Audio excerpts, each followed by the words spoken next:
నారాయణపేట జిల్లా మండలంలోని బండకుండ కొత్తపల్లి మండలం భూనీడు గ్రామాల్లో టాస్క్ ఫోర్స్ దాడుల్లో 100 క్వింటాళ్ల నకిలీ పత్తి విత్తనాలను పట్టుకున్నారు. బాలకృష్ణ నాయుడు, శశివర్ధన్ నాయుడులపై కేసులు నమోదు చేసినట్లుగా ఎస్పీ వినీత్ తెలిపారు. కర్ణాటక నుంచి తీసుకొచ్చి నిల్వ చేసినట్లు తెలిపారు. పట్టుబడిన నకిలీ విత్తనాల విలువ సుమారు 1 కోటి ఉంటుందని ఎస్పీ వినీత్ వెల్లడించారు. కర్ణాటక నుంచి తీసుకొచ్చి మన బార్డర్ డిస్ట్రిక్ట్ కాబట్టి ఇక్కడ మన రైతులకి సేల్ చేయడం జరుగుతుంది. దీని మీదే నిఘా పెట్టి ఒక సపరేట్ బృందం తయారు చేసి, ఎందుకంటే స్పూరియస్ సీడ్స్ అనేది మన తెలంగాణ రాష్ట్రంలో నేరం ఉంది కాబట్టి 2 కేసులు చేయడం జరిగింది. ఒకటి మద్దూరులో, అలాగే ఇంకోటి నారాయణపేట రూరల్ పోలీస్ లిమిట్స్ లో చేయడం జరిగింది. వీళ్ళ మీదే మనం section 19 of seeds act, section 15 of environment protection act, దాంతోపాటు సీడ్ కంట్రోల్ ఆర్డర్, ఈ 3 స్పెషల్ గా పెట్టడం జరిగింది.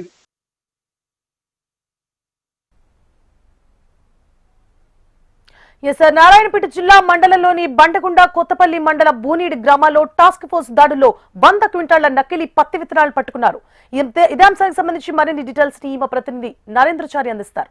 నరేంద్ర, నారాయణపేట జిల్లాలో పెద్ద ఎత్తున ఈ నకిలీ పత్తి విత్తనాలను పట్టుకోవడం జరిగింది. ప్రధానంగా చూస్తుంటే దాదాపు కొన్ని సంవత్సరాలుగా తండ్రి కొడుకులైనటువంటి ఇద్దరు కూడా ఈ పత్తి విత్తనాలను కూడా కర్ణాటక నుంచి తీసుకొచ్చి ఇక్కడ నిల్వ చేసి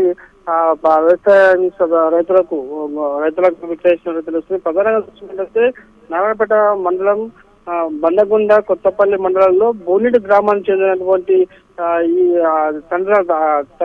తండ్రి కొడుకు ఎవరైతే ఉన్నారో తండ్రి కొడుకు బాలకృష్ణ నాయుడు, వాళ్ళ శివవర్ధన్ ఇద్దరు తండ్రి కొడుకులు. వీళ్ళిద్దరు కూడా బోనిడి గ్రామానికి చెందిన వారు. బోనిడి గ్రామ శివార్లో పెద్ద ఎత్తున కూడా ఎన్ఫోర్స్మెంట్ అధికారులు దాడి చేసి దాదాపు 100 క్వింటాలు అంటే దాదాపు 100 క్వింటాల పత్తిని కూడా స్వాధీనం చేసుకోవడం జరిగింది. దీని విలువ 1 కోటి రూపాయల వరకు ఉంటుందని చెప్పేసి అధికారులు చెప్తా ఉన్నారు. మొత్తం చూసుకుంటే వీరిద్దరిని కూడా తండ్రి కొడుకులు గత కొన్నేళ్లుగా కర్ణాటక నుంచి నకిలీ పత్తి విత్తనాలను తరలించి 3 గ్రామాల చుట్టుపక్కల కూడా ప్రదేశాల్లో కూడా నిల్వ ఉంచి వీటిని విక్రయిస్తున్నట్టుగా తెలుస్తుంది. అది సీజన్ వచ్చే వర్షాకాలం సీజన్ వచ్చే సమయంలో కూడా వీటి పత్తి విత్తనాలను కూడా బయట తీసి వీళ్ళు నకిలీ పత్తి విత్తనాలను కూడా విక్రయిస్తా ఉన్నారు. గతంలో కూడా వీరిద్దరిపైన కూడా తండ్రి కొడుకు ఇద్దరిపైన కూడా కేసు నమోదైనట్టు తెలుస్తా ఉంది. ఇప్పటికే వీరి అయినప్పటికీ కూడా వీరు కర్ణాటక ప్రాంతం నుంచి భారీ ఎత్తున దాదాపు 100 క్వింటాలు అంటే దాదాపు 10 టన్నుల పత్తి విత్తనాలు పట్టుకోవడం జిల్లాలో తీవ్ర కలకం రేపుతుంది. ఇలాంటి సంఘటనలు కూడా చాలా వరకు ఇప్పటి నుంచి